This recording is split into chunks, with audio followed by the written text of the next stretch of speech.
A Minnesota man who's witnessed one of the most unique parts of our planet is now sharing proof that our climate is changing. 30 years ago, Will Steger led a historic expedition across Antarctica. This time, when he returned to cross the ice, he discovered he would not only be the first to complete this historic feat, he'd also be the last. And we are so honored to welcome Will Steger to the fore. Thank you so much for giving us a little time. Good to have you. Yeah. Thanks for being here. Yeah, we know you're a busy guy. Yeah. So tell us about this documentary. Well, it's a documentary called After Antarctica. It's two filmmakers, local people. They moved, Natasha Vincent and Sebastian Seck, and they now live in San Francisco, so they got their start here.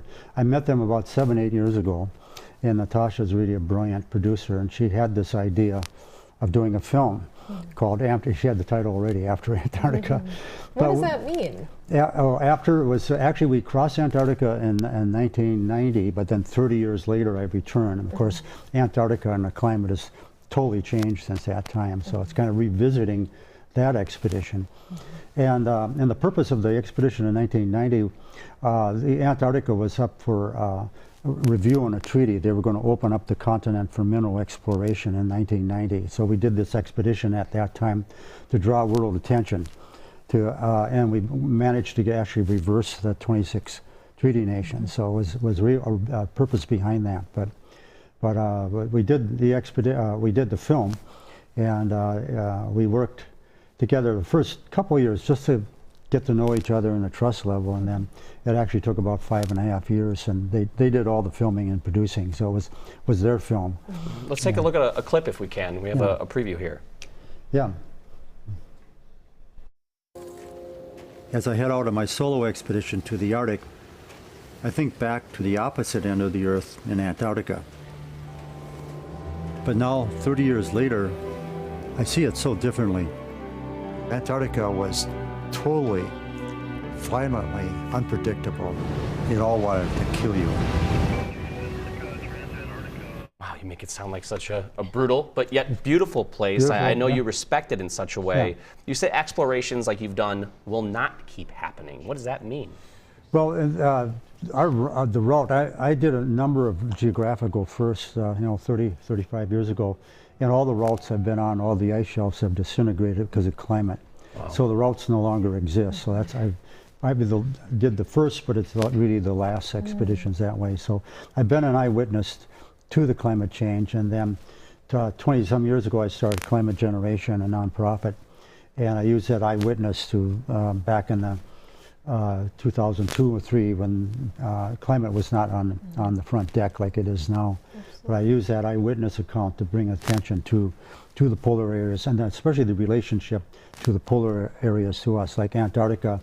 Sea levels rising and the climate's changing, and it may be a distant continent, but the changes there quietly changing is affecting us here. Yeah, and we're going to get into that when Mike Augustiniak joins us a little later. I want to ask you on a personal level to return and see it in that way, in such a different way, and all of those changes. How did it impact you personally, seeing it like that? Yeah, well, in 1990 we crossed it. It was 220 days, almost 4,000 miles. It was brutal, and I was not in good terms with the continent. I had no plans ever to return again. I never looked back, but then after 25 years I returned, and when I came back just most recently, much better terms with the continent, but the changes are just dramatic.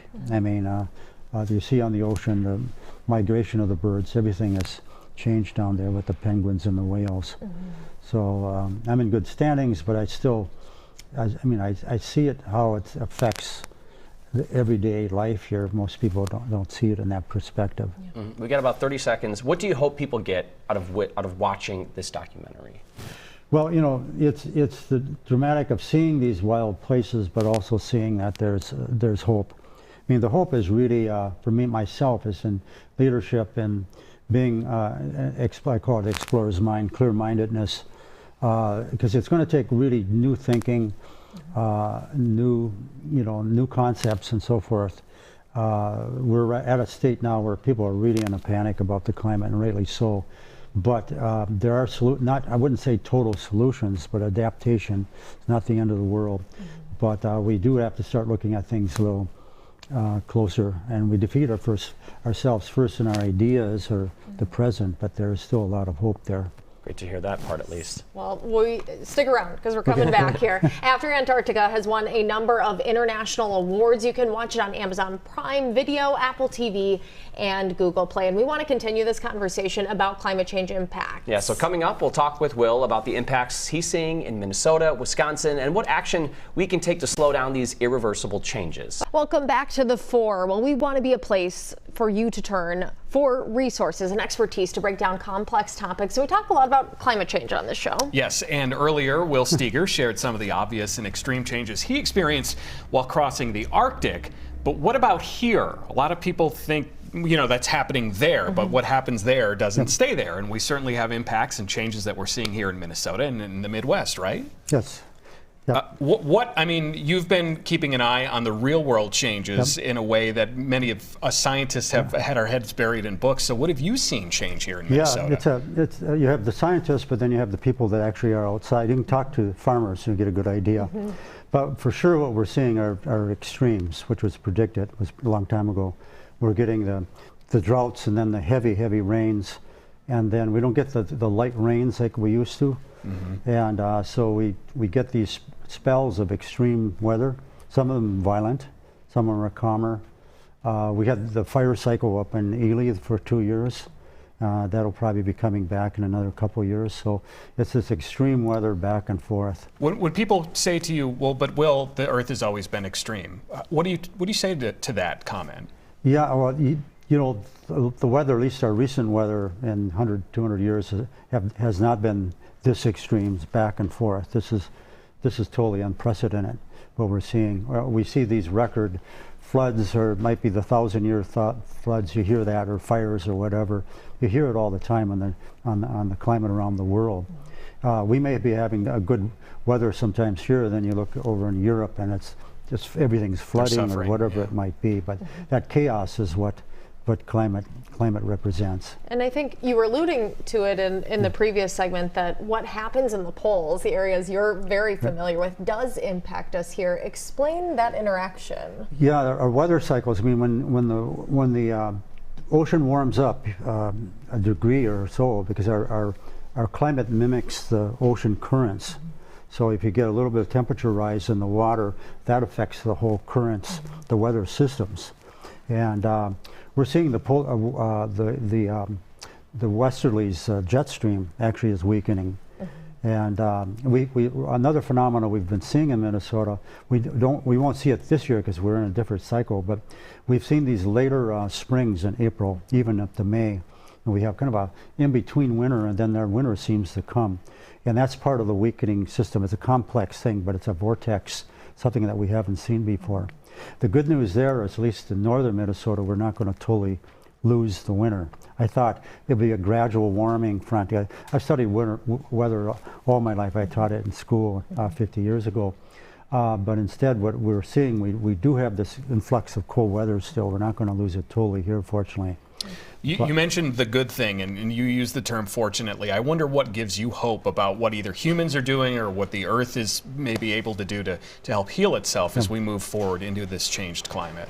Unfortunately, we get all the bad news on the news because that makes news, and we're thinking everything is falling apart in a degree in certain areas. It might be, but there are so many great things that are going on. I mean, just economically, you take a look at the electric car, solar, compare it to where we were 20 years ago. And if we look ahead, even 10 or 15 years from now, we won't have air pollution. We'll be able to see the stars here in Minneapolis. And, it's going to be a much purer environment because of all this technology. What we've done in just hiking, bike trails, it's really a change of culture. It's a change of, more than change of habits. It's really and we're lucky in Minnesota because the culture is changing in that way. Absolutely, and you're a part of that. And we're running out of time, but we should note that the Steger Center, the facility you built out, is really big on education and the next generation coming up with all these fantastic solutions. So we appreciate you so much. Good time. Yes, After Antarctica has won a number of international awards. Be sure to check it out. You can watch it on Amazon Prime Video, Apple TV, and Google Play.